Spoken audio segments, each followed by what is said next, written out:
जानकारी के लिए सपा नेता दीपक गोड़ हमारे साथ जुड़ गए हैं। दीपक जी, मुलायम सिंह यादव हमारे बीच नहीं रहे हैं। बेहद ही दुखद खबर आज हमें सुबह ही सुनने को मिली। दीपक जी, आवाज मेरी आप तक पहुंच पा रही है? जी जी जी जी पहुंच पा रही है, बेहद ही पहुंच पा रही दुखद है। खबर आज हमारे बीच मुलायम सिंह यादव नहीं रहे हैं। जी, ये केवल समाजवादी पार्टी का नहीं, इस देश के लिए बहुत बड़ी क्षति है जिसकी भरपाई करना नामुमकिन है। क्योंकि जो आजादी से के बाद में अगर कोई नेताजी थे, वो केवल एक मुलायम सिंह यादव नेताजी थे। इतिहास में कभी कोई नेताजी के नाम से नहीं जाना गया, क्योंकि वो अपने धरती पुत्र थे। अपने कामों से, अपने नामों, चाहे बड़ा हो छोटा हो, प्रधानमंत्री जी भी जो होते थे वो भी उनको नेताजी कह के पुकारते थे।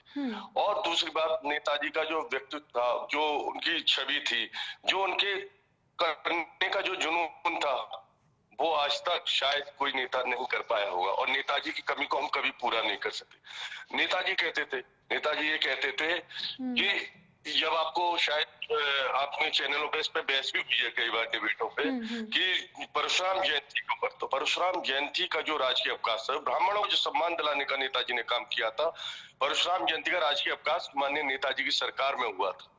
ये नेताजी ने इसका, और ना कभी पूरे हिंदुस्तान में किसी भी प्रदेश, किसी भी जगह पे ये अवकाश नहीं था, वो नेताजी का था। और नेताजी से जब एक बार मेरी मुलाकात हुई, एक मैं आपको ऐसे क्षण बताता हूँ बिल्कुल, कि हम नेताजी से जब सरकार थी तब उनसे मुलाकात हुई थी। तब नेताजी ने कहा था जब हमने उनसे मुलाकात करी थी, ब्राह्मणों का प्रतिनिधिमंडल था, तो नेताजी ने कहा था, हमने कहा था नेताजी आप प्रधानमंत्री बनेंगे। ये ख्वाहिश नेताजी की शायद उनके साथ चली गई। तो नेताजी कहते थे ये कौन सी बड़ी बात है, ब्राह्मण चाहे तो क्या नहीं हो सकता, मैं प्रधानमंत्री बन सकता हूँ। लेकिन फिर सर बस तब ऐसे हो गए।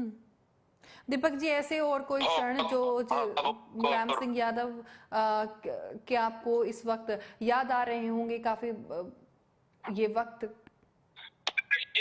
मैं कल रात को ही मैदान से लौटा था, दिल्ली से। मैं कल रात को लौटा था, तो तब ये पता नहीं था कि सुबह ये खबर मिलेगी। इस खबर को सुन के सुबह जब मैं उठा हूँ, मैं सन्न रह गया हूँ।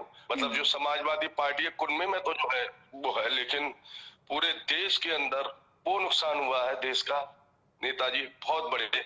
आपको शायद याद हो, जब रक्षा मंत्री थे नेताजी माननीय मुलायम सिंह यादव जी, रक्षा मंत्री हुए थे सेंट्रल गवर्नमेंट में। तो ये सैनिकों के लिए मैं बता रहा हूँ, किसी की भी सैनिक की जो पार्थिव शरीर था उसको घर तक नहीं लाया जाता था। वो वहीं पे उसका दाह संस्कार किया जाता, अंतिम संस्कार वहीं पे कर देते थे जो भी शहीद होते थे। लेकिन नेताजी ने ये रक्षा मंत्री अपने होते हुए ये कहा था और ये किया था कि जो भी कहीं का भी हो, उसके घर पे चाहे ट्रेन से, बस से, एरोप्लेन से, जिस मर्जी चीज से, स्टेट प्लेन से, जिससे मर्जी हो, उनके घर पे ही अंतिम संस्कार होगा। ये नेताजी ने फौजियों के लिए, मतलब जो हमारे देश के जो सिपाही हैं उनके लिए उन्होंने व्यवस्था की थी। मतलब मैं बताने का, नेताजी के अपने जो काम है वो शायद कोई दूसरा पुरुष कर नहीं पाएगा। युग पुरुष थे नेताजी, एक विकास पुरुष थे।